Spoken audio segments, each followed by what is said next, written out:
সভানেত্ৰী মহোদয়া, বিদ্যালয়ৰ প্ৰধান শিক্ষক মহোদয়কে প্ৰমুখ কৰি সকলো শিক্ষাগুৰুসকল, লগতে অভিভাৱক আৰু শিক্ষক শিক্ষয়িত্ৰী সকলো মৰমৰ ছাত্ৰ ছাত্ৰীলে মই সম্ভাষণ জনাই আজি মই অকণমান ক'বলৈ লৈছোঁ তোমালোকক।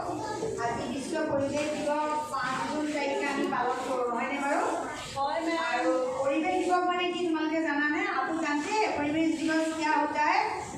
माने हम लोग का चारों तरफ घर का हम लोग जहाँ रहते हैं उसके चारों ओर में जो हम लोग का रहने वाला लिविंग और नॉन लिविंग जो थिंग्स होता है ना, हमें ऑफमिया जड़ और जीव जैसे पेड़ पौधा, गाड़ी, घर,